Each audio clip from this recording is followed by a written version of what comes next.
Hello and welcome to the Alpha Software Demo and Q&A webcast. I'm Dave McCormick, VP of Product here at Alpha Software, and I am very pleased to be joined today by Robin Bennett. Robin Bennett, the founder of Start Software over there in the UK, who's been developing alpha applications, it seems now, for 10 years, which we are very, very happy to. If you've been at conferences recently, you've probably seen Robin or on online conferences. He's shown up in videos and past webinars, and we are very happy to have him with you today. I'm not even going to tell you what he's going to present today. I do know, but it's very cool. I don't want to steal his thunder. So let's just go ahead and get started. Hello, Robin. Are you there? I am, Dave. How are you? I'm doing great. I'm going to go ahead and make you the presenter, and you're going to see a dialog box on your screen. I think you could choose a screen there. Wonderful. And I'm looking at your PowerPoint. Brilliant. And you can just see my PowerPoint, yeah? Just the PowerPoint. Yep. And your bank statement. Yeah. Oh dear, don't make me cry. Don't make me cry. Okay, this is a bit different. I've called this webinar, Dave, Decisions, because I'm going to show everybody our thinking process and the decisions you need to make when you build an app in Alpha Anywhere. And there's lots of them because Alpha Anywhere is so powerful and so flexible, and there's more than one way to do everything. So I'm going to sort of unravel the thought process a bit, because I think sometimes when you start developing a system, there are so many decisions you can make and so many choices you can make. So I'm hopefully going to expose how our thinking process works, and that might help somebody along the way. The really cool thing about this webinar is that I'm telling a story which is just mind-blowing, and it's all about the Big Sea Atlantic Challenge. And that picture there is of my office in Telford with all the guys and a little tiny boat. I hope you can see that okay. And let me explain what the Big Sea Atlantic Challenge is all about and what our involvement is. As you mentioned, 10 years or so since we've been using Alpha Anywhere. We build bespoke applications with it for customers. We build products with it that we sell on the web or sell in app stores. Alpha Anywhere has helped us build our business from 3 or 4 developers up to 15 developers, and we've got developers all around the world, UK, Indonesia, USA, Australia. So yeah, as I say, I think we're getting the hang of it slowly, just about. So that's who we are, just to put a bit of context. So what on earth is the Big Sea Atlantic Challenge, and why am I telling the story as part of this webinar? Well, I like traveling. Dave, you like traveling? I'm sure I know that because I've seen your Facebook. I love traveling. Absolutely. Yep. Not a big fan of boats though, so I don't know where this is headed, but hopefully somewhere good. Yeah. So I love adventures, and I love the sort of people who do extraordinary things, and I like reading about them and researching them, and that's just a bit of a hobby of mine. And I could lie and say I came across the book on the left-hand side of this picture. I could lie and say I came across it in a dusty bookshop in some corner of some street in London, but I didn't. I found it on Amazon, like you find everything these days. But I'd heard about a US sailor called Hugo Whelan, who had crossed the Atlantic in 1993 in a boat that was, get this, Dave, 5'4" long. I was giving him 2 inches too many there. 5'4" long. Took him 115 days. It was the second time he'd broken the world record, and it's just the most amazing little book. It just tells his story of his 115 days and the trials and tribulations and the storms, and you can imagine, just an extraordinary man, extraordinary story. And I got completely hooked on this and started to research about this particular world record. So this is the world record of crossing the Atlantic in a sailboat from the US to the UK in the shortest boat. It's the shortest boat that's the world record. And I came across the guy there on the right-hand side, Andrew Bedwell, extraordinary individual. He's a Brit. He has decided to take this world record on. And given that the record is currently 5'4", you'd think he might. I mean, 5'4" is ridiculous. You can't lie down. You can't go to sleep in the 5'4" boat, unless you're very short. But instead of just trying to shave an inch or two off, this is what Andrew's decided to do. He is going to try and cross the Atlantic in a boat that is 3 foot 2 inches long. It's insane. I mean, it's less of a boat and more of a, I'd call it a buoy. Do you call it a buoy? Like a buoy, a thing yeah, right. That's what buoy, we call yeah. it. Hmm. Yeah, so it's more of a buoy with a mast and a sail. I mean, this is it. Like I said, you can see the picture here in front of the office. He came to bring it so everyone could get a chance to sit in it. I've sat in it. It's ludicrous. It's insane. You can't lie down. You can just about sit down, or you can stand up. And he's facing. I mean, he's doing this completely unsupported. So no help at all. He's got to take his food with him. He's going to take all of his kit with him. He's making his own water as he goes across. He's got a hand cranked water generator thing. It's bonkers. And so I was so taken with Andrew when I met him, and so like the guy. We've become friends, and we Start Software. We've sponsored the boat and sponsored the trip. As you can see there, the boat there on the right hand side with our various products and logos and things on his orange sort of pods, he calls them, which help with the buoyancy, I think. Yeah, it's just what a guy, what an amazing guy. You can read all about him, by the way, on Facebook. If you just look up Big Sea Atlantic Challenge, you can find him, you can follow him. He posts most days. He's just sent the boat off in a container across to Canada. He's going to set off from St. John's in Newfoundland, I think, hoping to set off on the 1st of June. So, I mean, only a month or so away now. Or you can look on YouTube, and if you look on YouTube, if you just Google YouTube Start Software Big Sea Atlantic Challenge, you'll find videos with him and me, and videos about the boat, and videos about why he's doing it. And what a guy. I asked him, by the way, because I'm sure it's on your mind, Dave, why do it other than the fact that it's to break a world record? And he said, well, look, you have on your gravestone, you have 2 dates. You have your date of birth, your date of death, and you've just got to fill the bit in between. And I think just what an attitude. Love the guy. So we got involved with Andrew. We sponsored the boat. And really what we wanted to do was give him something of ours and with some alpha tech in it that he could take with him on the boat as a little sort of thing to take with him, a little part of us and a part of you, I guess, Dave, and your team to take with him. So we came up with, if I just go across to the next slide, the spec was to build something using alpha technology so that Andrew could send us daily updates from mid-Atlantic. By the way, Dave, that boat isn't to scale. I was about to ask. Thank you. Yeah, very good. That's not even the size of the Queen Mary 2, is it? It has not. The phone is to scale, though, I think. So it is, yeah, you're right. It's my old Nokia 3310. So we wanted to take him, yeah. So Andrew said to me, I want to send an update every day with my position, how I'm feeling, a photo, perhaps a video, perhaps an audio clip, perhaps something about the wave heights or the weather, the wind speed, wind direction. And he was asking me how he might send that from the boat. So I said, okay, well, if you're taking some sort of app or phone or tablet with you, have you got some way of getting the internet when you're out on the boat?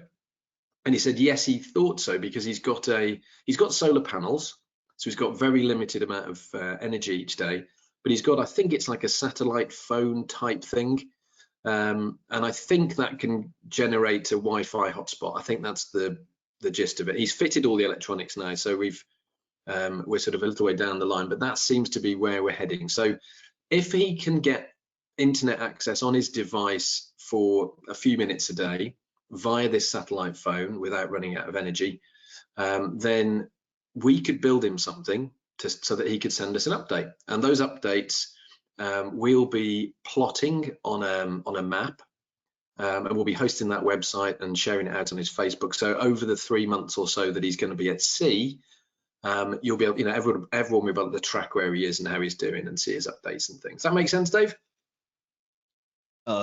Mostly, except that, wow, that's quite the challenge. Yeah. So I mean, well, it's like 100 days at sea. Is that going to be it? Huh? Yeah. Yeah, it is near enough. Yeah, I think he's hoping to do 90 days. If the wind, he can't. Yeah, I mean, it's insane. It's ridiculous. It's 3 months sitting on the boat. But yeah, I mean, our challenge to build the app is nothing doesn't even begin to compare with obviously his challenge to do what he's doing. It's extraordinary. So we wanted him to take one of our a little bit of our technology with him so that he could send the updates, and then we'll process the updates at our end and show them live so that people can see how he's doing. So cool. this might sound like a really, you know, out there, unusual type of system, but in fact, that what we're going to be talking about is pretty much any sort of field application. You know, we're talking about working offline, so you know, hopefully we can capture some information. He can capture his data without actually using his power on his special satellite phone. It's got to be robust. He's going to be sending us messages and photos and videos. Well, lots of systems do that, don't they? You know, sort of field inspection systems, or even delivery drivers. You know, when they drop a parcel at your door, they'll take a photo of the parcel to prove that they were there, and it'll capture the location using the tablet or the phone's built-in sat-nav type technology. So this isn't that unusual. It's just a little bit extreme, and obviously, in terms of reliability, we're not going to be able to go and visit him if this goes wrong, and he's not going to be able to courier his device to us, and he isn't, I don't think, even going to be able to update the app once he's left, because I'm guessing his energy you know, limits are going to be so small. He's going to be online for a tiny amount of time a day. So that's what we're building. But like I say, a lot of the decisions and a lot of the technologies are actually things that you'd use in other apps. So like I said, Dave, at the beginning, what I'm hoping to do is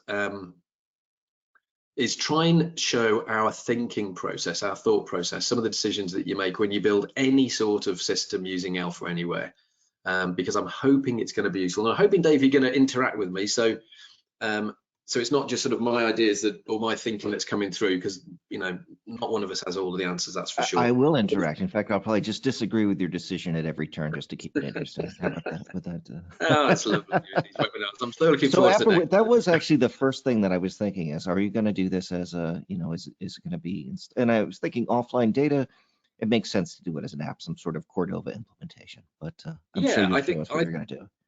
Yeah, I think so. No, exactly that. I think so too. I think a web system, so by that I mean something that you would run in a web browser.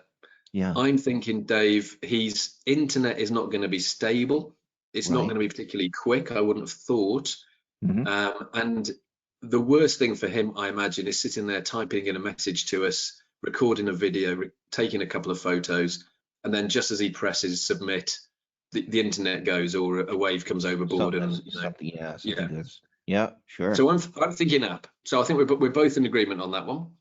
Yep. So then the next decision. Although if I could go back and disagree, but in a way that it is possible still, even with web pages, to be able to persist the data in that web page. So if you did lose the internet connection, if you closed the browser tab and you went back into that page, it's possible that all that would remain in local storage. So it's not a no can do, but it's certainly much easier going with Cordova. So I think your decision was good, but there is a way to do it on the web too. I think you're absolutely right, and that's a very, very, very good point. I guess the other things I was thinking about were things like simple things, Dave, like security. We only want him to be able to post these messages, right? And I don't really want him to be logging in, if I'm honest, in the middle of the Atlantic. I think that would be quite annoying. And he wouldn't have to log in. We could find another method to do it. But yeah, I just thought, well, if he's the only one with this application on his phone or tablet, then that's another thing that sort of, you know, we haven't got to worry about. So, sure. Yeah, okay, that's the first one. So if we go down the app road, then there's a really fundamental choice here, and this is quite an interesting one. So with Alpha Anywhere, you can create apps that go into the Google and Apple app stores. We've done it. We've got several apps out there that have been downloaded thousands of times. So you can build apps that look like any other app. They'll install just like any other app. They'll update themselves like any other app. They're just completely normal apps. And Alpha Anywhere is good at doing that. Or we could do something different. Now, doing something different in this case is something called Alpha Launch. Now, I know you've done webinars on Alpha Launch before, but I'll just recap for people that perhaps haven't seen them. Alpha Launch is an app that's already in the app stores. And it's like a little shell application. It's like you install it on your phone and it hasn't got anything in it to begin with, but then you can create like a mini app in Alpha Anywhere and really easily deploy it into somebody's Alpha launch on their phone or tablet. And if you do it the Alpha launch way, it means you haven't got to have the limited amount of hassle that's involved with getting an app in the App Store. Now, going back a few years, I had a friend that was having a 40th birthday, and I thought, a great present for him would be to create an app that's just for him, for his birthday, an app all about him. You could say, Dave, it was Appy Birthday. Oh, I could say that.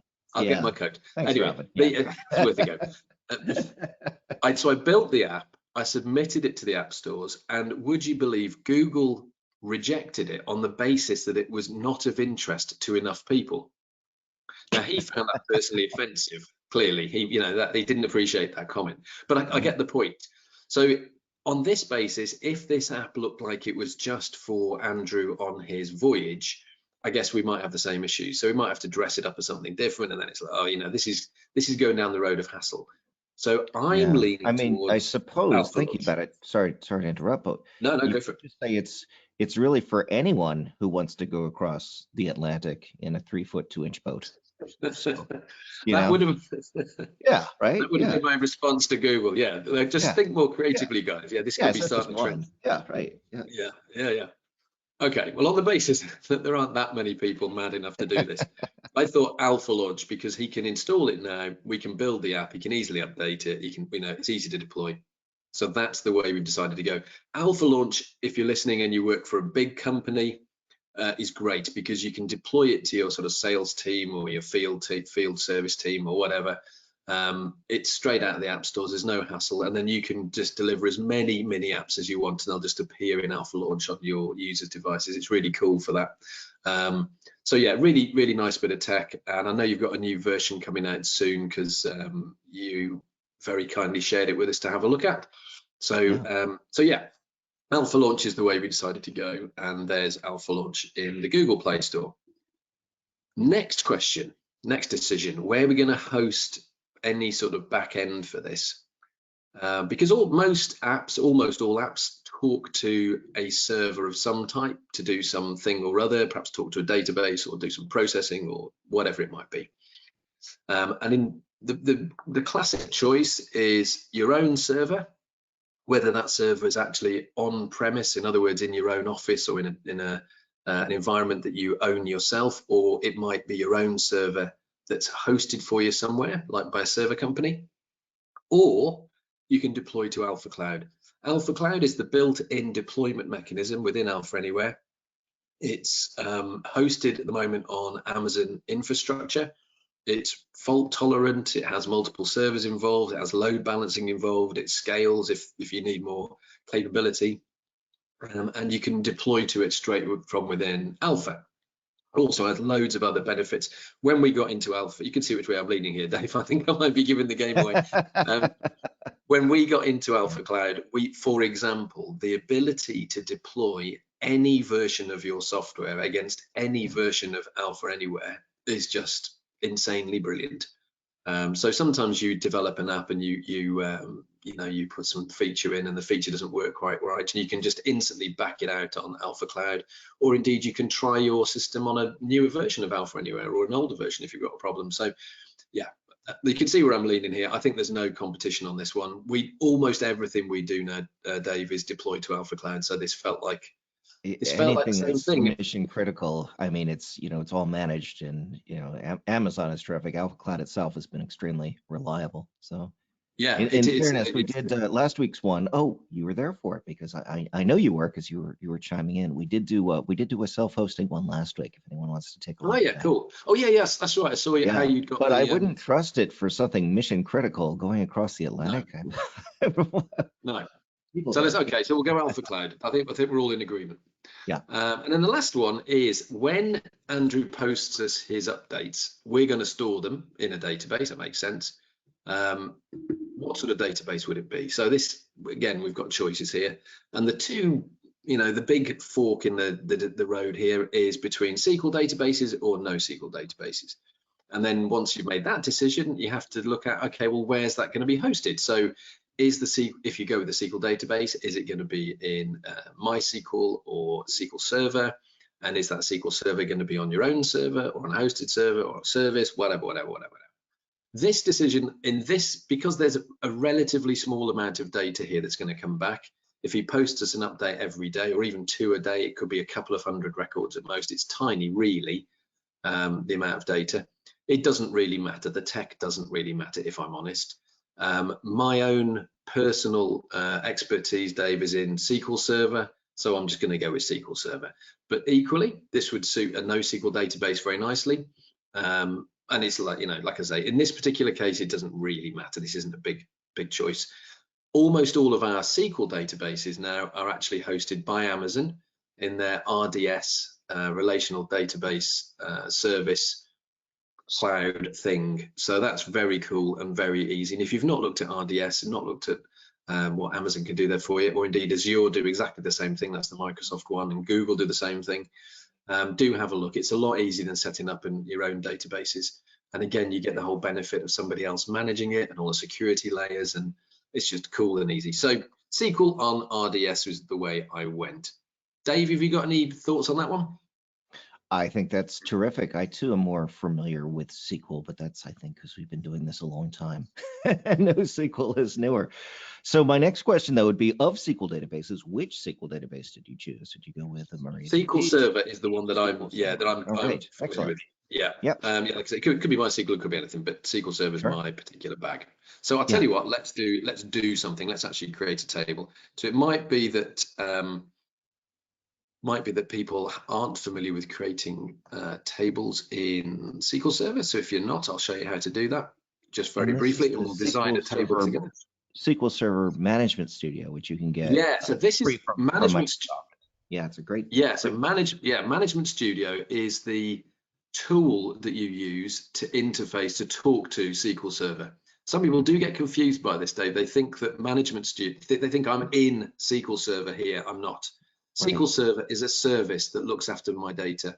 This is Management Studio, which is a program that I use to talk to SQL Server. So I've connected through here to SQL Server. It happens to be running on my laptop.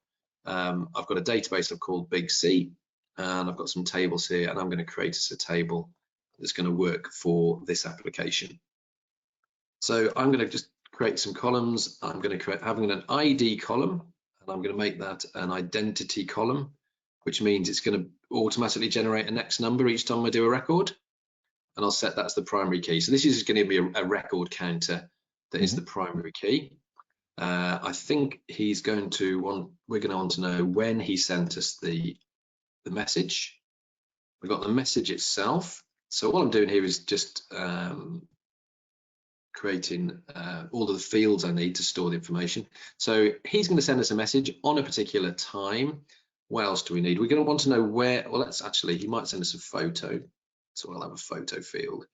He's probably going to tell us where he is. So we'll have a latitude and a longitude field. So these are the sort of XY coordinates on the planet where he's going to be. He's interested definitely in wind speed. So this can be a number. I'll make this a number with a decimal point. I'm not sure how accurate he wants to be. And he's definitely interested in wind direction. So like north, south, east, and west, because he's telling me that sailors will be interested in that as they're watching his progress, to know how he's doing. I'm going to make that a length 2, that field, because you won't just want to store like NSEW.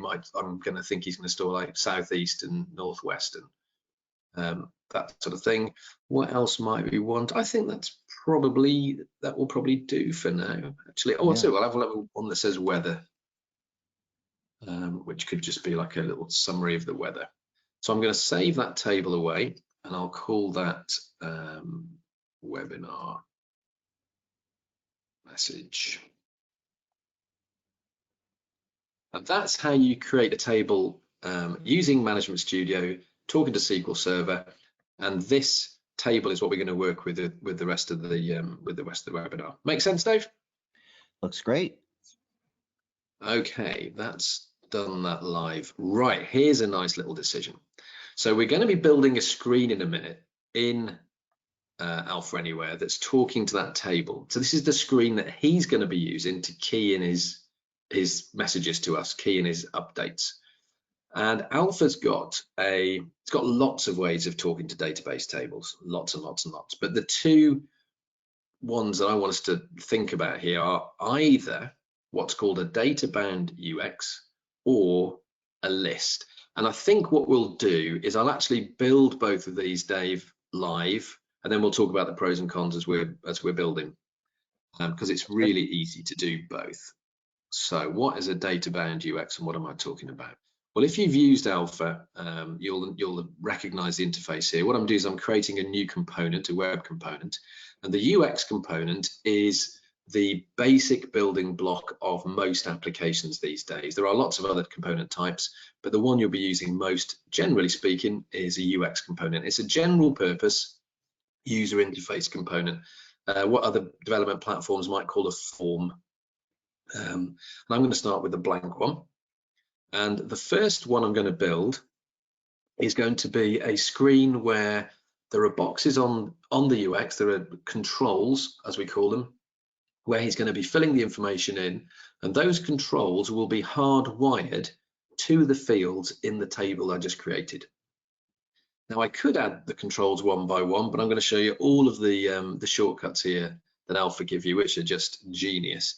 So here's the very, very, very quick way of creating a data-bound UX connected to a table. So what I do is I'll say I'm going to add a text box. Now, forget the fact it's a text box. It's just a means to get into this add new control to my screen dialog.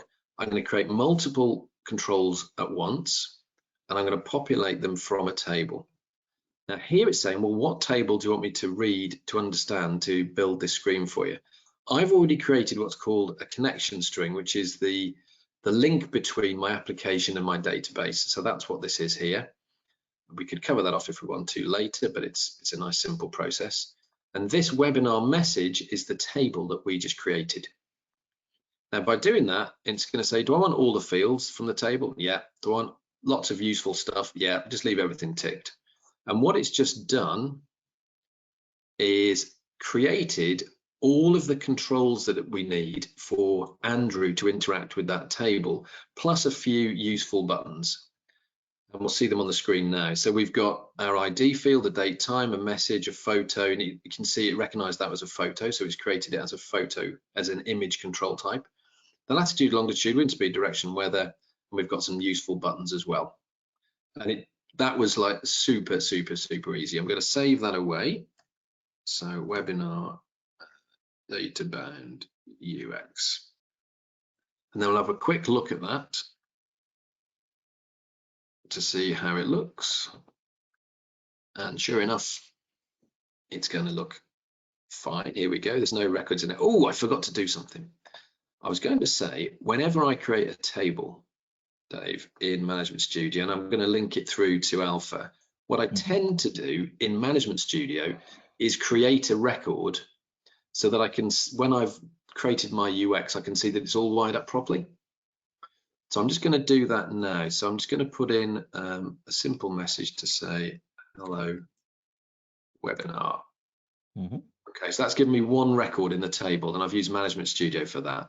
And that means now when I go into working preview, which is how we actually look at how the form's designed, the UX is designed, you can see I've got my record there, record number 1, hello, webinar. Now, there's some obvious things we'd want to do here. So, for example, the message at the moment is a text box. Well, I think we'd be much better off with the text area so that you can key in more than one line easily. The wind direction is a text box. Let's make it a drop down, and we'll give it some choices: north, south, east, west. I could do all of the variations, but that will do for now. What else shall we do? Might do actually for the moment. Let's just have a look, see how that looks, and see if it works. So we've got, yeah, that is now a text area, which is better. Wind directions now a drop-down box, so that's better. If I go to new record, let's just make sure it works. So second message, and it's coming from the south. And if I save that, Yeah, that's saved. So I've now got record number 2, and I can go to the first record. So this is cool. It works. And if I bring it up in mobile view, let's see how it looks as if he's running it on his phone. Yeah, I mean, it's not the most exciting screen that we've ever built, but it's working. It's writing data to the table. It's all hooked up. Yeah, I mean, I think that's a success so far, Dave, and that's option 1. Now then, let's do the other one. Let's do the other choice. So I said the other choice was to use what's called a list control. So let's build that. Again, we start out with the UX. Again, I'm going to start out with a blank one. And again, I'm going to use some built-in genies, some sort of helpers that come with Alpha.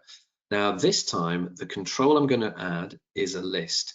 Now, a list is actually, it's not a great name anymore for this control, because when it started out, when you first launched the list control, it was about presenting a list of information on the screen. Now, it's just insanely powerful and does all sorts of things. At its root, it is a list of data.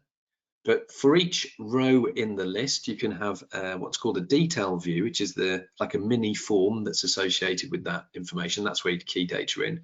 And crucially, lists have the ability to work completely offline. So lists are really helpful in a situation, especially in an app situation, where you want to capture data offline and then synchronize that data subsequently with a database when you have a signal. So I'll call this list my message list. This is all making sense, Dave, so far? So far, so good, yeah. Great, so I'm just going to give it a name. I'm just creating one list control this time, and this time the list control has a really helpful quick setup genie here. I'm going to click that, and this is going to ask me all of the questions it needs to be able to talk to the database. So the connection string, again, is the same one. It's this one I created before. Like I said, I could go through that if anybody wants to. If anybody wants to post a question in the Q&A chat thing, if they want me to show how to do that, that would be fine. Webinar message was the table. Field list will have all the fields. The detail view, as I mentioned, this is where you can actually enter information and update information. So yes, I want one of those, and I'll just leave all the defaults set. And disconnected, yes, I want it to be disconnected. This is what's going to enable me to work offline, which in Andrew's situation and in so many apps these days is pretty critical. So all I've done really there is just answer the questions and click OK. I'm going to save that away. Webinar list. And let's have a look at what that's done. So again, I'm going to go into working preview. And then let's have a look. Okay, so I've got a list. I can see I've got my 2 records there. The list looks horrific because all of the fields are scrunched up. You know, they're all too close together and not wide enough. But the point is, if I click row 1, here's our first message. Look, hello webinar. If I click row 2, I've got my second message. I've got a new record button. Well, let's try that. So if I type in third message from Mid-Atlantic, and I haven't got my drop down here, of course, because this is a brand new UX. I need to put all that back in, so I'll do that in a minute. And if I save and then synchronize, and now I look in Management Studio again, here's our table. Look, if I check what records I've got, hey ho, look, we've got our third message from Mid-Atlantic. So we've got a list that's wired up correctly. Let's just see what we can do about the look of this, just to make it look a little bit better straight away. Well, the list itself, I don't know if it's going to be massively of interest to Andrew. It might be, I suppose he might want to look through his old messages when he's bored, when he's trying to fill the endless hours of looking at the horizon. But for the moment, I'll tell you what we're going to do, Dave. We're going to hide that. Playing like I Spy, you know, that maybe not as interesting as Yeah, no, I don't know what he's going to do. I don't even want to think. Right, so I'm going to hide the list for the moment, and I'm going to see what that looks like straight away. Does that look? The list was offending me cosmetically. So yes, that looks better. Sure. Look, we've got a screen. Yeah, that looks all right. And I might also, let's do that wind direction thing again, and we'll turn that back into the drop down box I did, didn't I? Just done a different thing. North, south, east, and west. Well, actually, that's a thought. You got predefined lists. You haven't got directions, have you? No. No. No. It's pretty unusual. I suppose. Why would you? Have I just put in countries? I've just put in countries, haven't I? Yeah, I didn't mean to do that. I've just gone off script. We're all lost, Dave. Robin, we talked about this. You've got to stick to script. Try again. North, south, east, and west. And what I'll do is I'll turn the photo into an image. And let's make the image, so that will have worked, but it won't actually be functional. So let's fix that as well in a moment. So here we've got, okay, this is good. Yeah, in my north, south, east, and west. I think that'd be better as a radio button, don't you? I think that would be much Definitely. better. Yep. Yeah, it would. The other thing that I'm thinking is for the photo, what I need to do, it isn't actually functional, as I say, it's displaying the photo if there was one, but I can't actually take a photo or add a photo. I'm clicking like mad here and nothing's happening. So let's fix that. So here's an event, the click event. So when I click on the photo, what do I want to do? I'm going to add an action, and let's see what we've got with images. Oh, look, image capture for list detail view. Well, that's what I'm in. I'm in a list detail view. So let's do that. It wants to know what image, what control has got the image. Well, it's the control I've called photo. I'm going to leave everything else as the default. I'm going to save that away. I'll just save that. And let's see what we can do now. So now if I click, oh, good. I can download. I won't download the pizza. I think that'd be quite offensive if I was mid-Atlantic and someone was sending me pictures of, you know, showing pictures of pizza. Very upset. But there, this is the boat actually going off in the container. It went off this week. Oh, okay. On a container on a ship going to Canada. So it's actually being shipped across before he sails back. The size of that boat, it's almost checked luggage, you know, at that point. You know. He could have saved a fortune. He could have just taken it. Yeah, put exactly. Put it under the seat in front of you. Under the seat in front of you, exactly. I think that would have terrified people. Like, you know, it's bad enough when they remind you that there's life jackets, but if someone took their own boat on board a plane, you know, just in case. I hadn't thought of that. Yeah, no, that's a good point. Okay, so this is the other option. So going back to our choices, what have we done? Well, we've tried to build, in fact, yeah, if I go here, so let's try both options. That's what we've just done. Data-bound UX or offline list. You can see both of them work really nicely. They both talk to the database. I can adjust the layout. I would spend time to make this look really attractive. And in fact, Fowler, one of our developers, he has already done this for Andrew's application. So we've gone further in the real world than we've gone today in the webinar, and he's already sort of made it look very nice. So which do you think, Dave? Data-bound UX or offline list? Well, offline, of course. I mean, you want to be able to capture, you may not have the signal when he's taking pictures of the waves and stuff, but maybe the next day he gets the signal and wants to post the photos and the messages, you know. Yeah, I think it's enough for this particular application. I think got to do a list for this one. Yeah, for sure. Yeah, I agree. I think it's not always a straightforward choice, actually. We often use data-bound UXs and sometimes data-bound UXs with embedded lists. So you can mix and match here. So if I just show you what I mean, if I go back to the data-bound UX that I was working on just now, so that's this one, I could, for example, add a list into this UX, and the list I've added in could be a list of it could be a list of photos, actually. So at the moment this would only allow one photo to be captured. But I could have a list of unlimited photos associated with the one sort of message. If we wanted to do that, that would work really nicely. So that brings up two questions that people have written into, and they both have to do with that photo field. So the first one was, what if you wanted to take multiple photos? Would you have created a child table just for the photos, for example? And yes, exactly that. That's exactly what I've done. So what I would have done so I'm back in Management Studio now. Again, I'll just have an ID column just as a primary key because that's always a nice, easy and useful thing to do. All tables should have primary keys, that's for sure.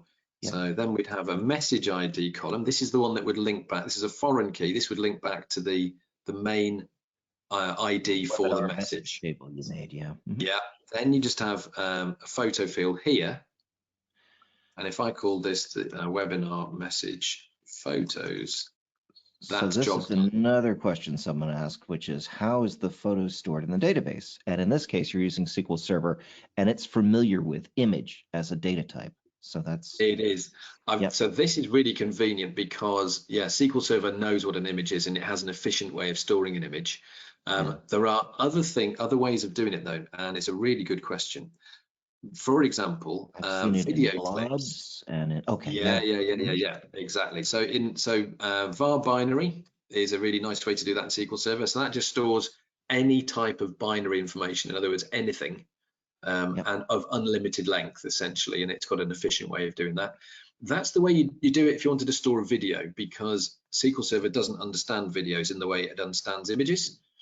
So you could do that, or even better, probably, is to store the photos and videos that Andrew will be uploading in a service like Amazon's S3 service. Amazon S3 is a file storage cloud service, and that way it keeps all of this data out of the database completely. And in truth, that's the way we'll be heading with this one, Dave. We won't actually be storing the photos in the database records. And that's how it's handled in Alpha Transform as well. So it's and we do tell people, listen, you can put them in your database, but you're probably going to have better performance and less processing and all that if you just use a dedicated service like S3 or one of the others. Yeah, and Alpha can do that. So Alpha's got certainly the Alpha list in particular. It's good at handling images and things external to the database table. In this particular case, though, actually, Dave, it's a really moot point because there are so few records that are going to exist, say 200. Right. Yeah. It doesn't really matter. And in fact, I'm not even sure we've made that decision. So in a database of thousands of photos or millions of photos, yeah, almost certainly you would store them externally and you just have the file name or a reference to them stored in the table. But in this particular case, it doesn't actually matter, I don't think, too much. So if you were making that decision, mine would have been store it in the database if you know it's only going to be 200 images rather than it does make it easier. There's a bit less to do because you haven't got to worry about where the files are going to get stored and how you reference them and things, that's for sure. Oh yes, there was one other thing I was going to show you. So cool. If that's okay, we've got these latitude and longitude fields. We haven't actually got any data going into them. I don't know if you've noticed that. So this is the sort of where he is in the world. So if we put a button on, so I'm going to stick a button on for him to press. Where am I? And I do hope this isn't going to be the way he's going to navigate, by the way, but there you go. That would be quite terrifying. I don't want that responsibility on my head. Now, again, I'm going to put attach an action, a JavaScript action to this. So if we look for geolocation functions, that looks good.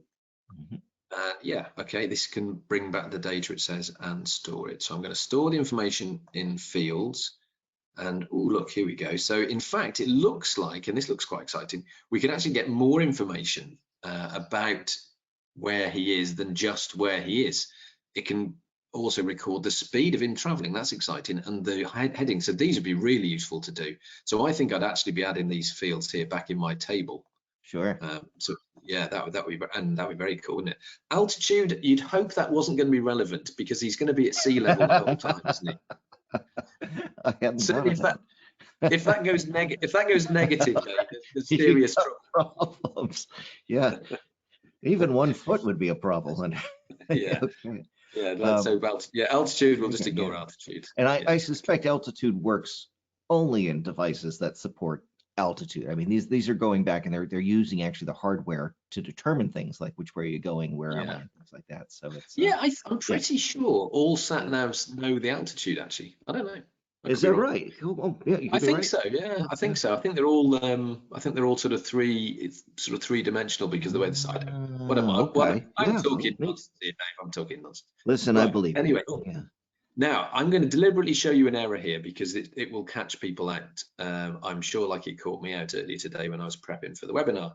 So if I go to work in preview, and I click our lovely button, ooh, error. Permission to use geolocation service denied. Now that's because working preview is a special built-in sort of semi-chromy add-on thing, which makes it very convenient to look at what you're doing, but it doesn't give you all of the features. So instead, I'm going to use live preview, which is a sort of it's a little bit slower to load, but it's more accurate if you like. And in fact, I'm going to launch it separately in Chrome. So this is a live preview of our UX running in Chrome. And now if I press the button, hey, there I am. So that is, that's where I live. That's where I'm sitting at the moment.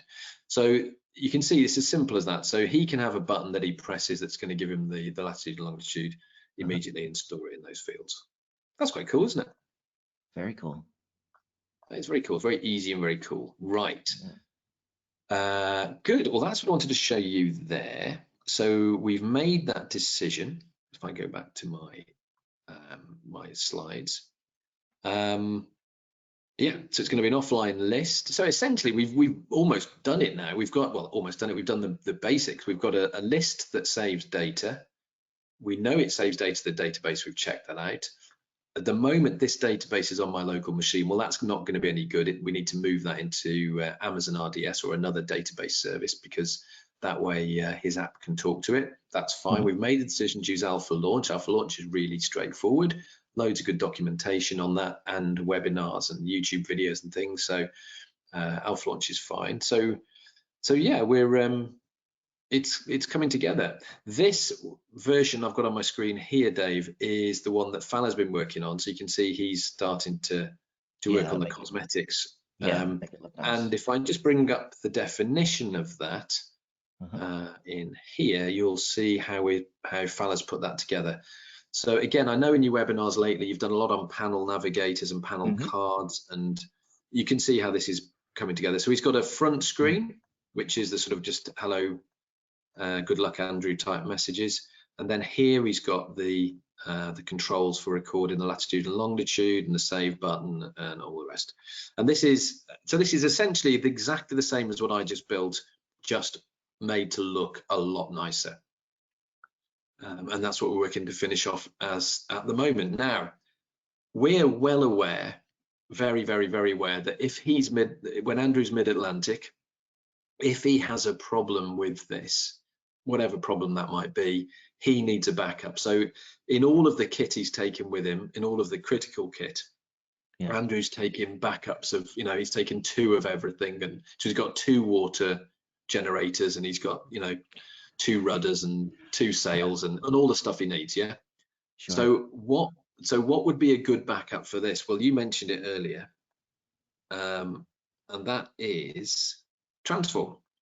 So I had a look at Transform earlier. So Alpha Transform is Alpha's service for creating offline data capture forms, and I thought, I wonder whether I could build one for Andrew in here. So that's what I did. So if I just go into Transform and show you what I built, it's essentially the form that we've just created. And it will mean, so if I go into the designer,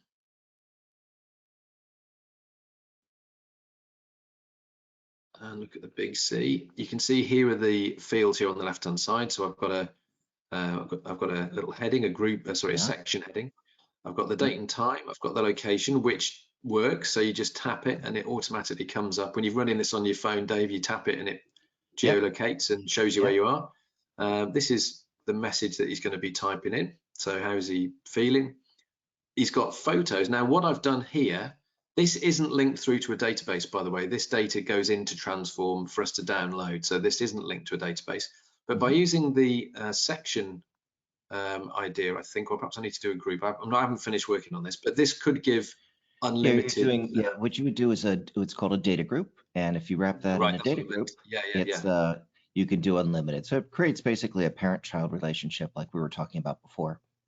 Data groups. Perfect. So data group. There we go. Yeah, thanks. So if I go on that one and do that, I was just working on that this morning.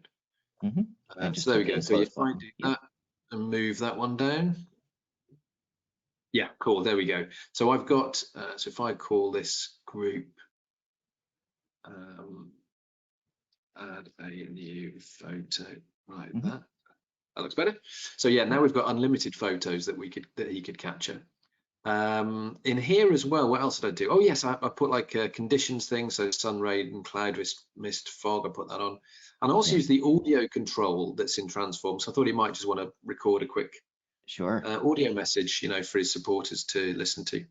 Now, the one thing I couldn't find, Dave, and I did check in with your guys, is a video control. I don't think Transform can do video, can it? We don't yet do video, so but it's definitely on our roadmap, but it isn't something that's currently supported in Transform. So it's right now it's it's one of those things. I mean, it would still be a useful backup for him. So he'll be taking this away with him as well.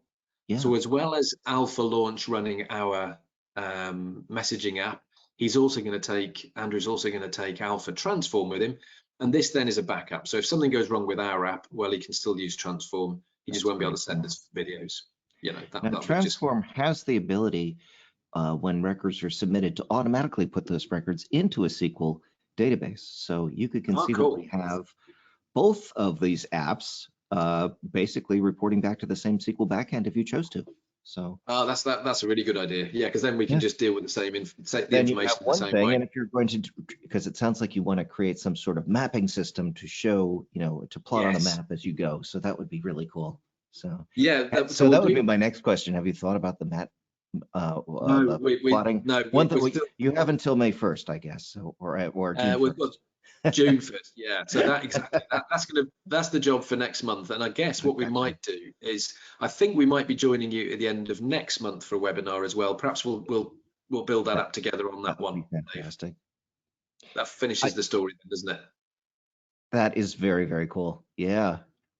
So actually, I see that Andrew himself has joined us on today's webinar, and I just want to wish you a ton of luck. This is absolutely an amazing voyage that you're going on. I'm very brave, I'm going to say. So I'm looking forward to this a lot. Oh, I can see him. Yeah. Oh, that's so cool. That's so cool. Fantastic. Well, wonderful. Yeah, there you go, Andrew. So you've seen how we're building your app, and we've. Oh yeah, and the final slide here, Dave, is just how you can follow and support Andrew. Well, you just showed him that you built the app in about 30 minutes. So now he's probably not going to be as impressed with your work. You know, like. Yeah. Thanks a lot, Dave. Thank you very much. So follow Andrew on Facebook, Big C Atlantic Challenge. And he's got his GoFundMe as well. Wonderful. He has. Yeah. Now, let me just very quickly just explain why. So the boat design is actually from a guy called Tom McNally. Now, Tom, I think, briefly held the record in the early 90s, like for a day or two before Hugo got the record off him. Tom, unfortunately, died of cancer. And so Andrew is fundraising for cancer, hence the Big C. You know, Big C, the Atlantic is the Big C, and the Big C for cancer. So the GoFundMe link there, I'm sure he'd be delighted if people could just chip in a few dollars or a few pounds or whatever, and that would be wonderful. Andrew, I hope I've got that story right. I'm sure you'll tell me tomorrow when it's slightly wrong, but it's something like that. So please do support him and do what you can. That's me done, Dave. Any questions today? There are no more questions. We did get a question earlier today. It's a technical question. I'm going to answer if they could send it into guides@alphasoftware.com, we'll get you an answer quicker, but it is a neat little question that they asked having to do with setting dates using a button. And so we will demonstrate that at our next Wednesday webinar. Thank you very much, Robin. Thank you very much, Andrew. And thanks to everyone who showed up here today. We look forward to seeing you at our next GoToWebinar and our next, if I can speak, our next Alpha Software demo and Q&A webcast. Until then, take care and stay well. Bye-bye. Bye.